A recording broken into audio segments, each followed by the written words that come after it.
And the way that tokens work on Solana is a couple of very nuanced things.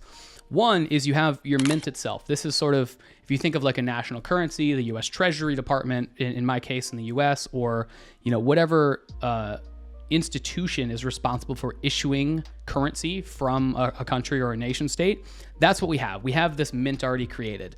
They have the ability to issue tokens to citizens and holders of your token. And the way that holders and wallets and users will actually own these tokens is called an associated token account. Basically, it's a way to link a user's wallet to the token mint itself using whichever token program they're using.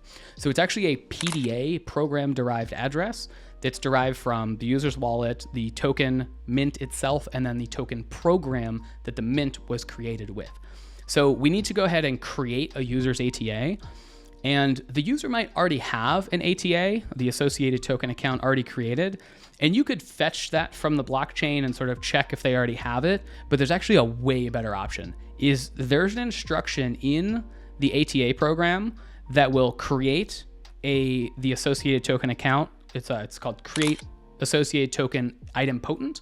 And basically what it does is it will create the user's ATA, the wallet's ATA, if it does not already have it. But if it does already have it, it just continues on. It's sort of like a graceful failure. It just returns a success message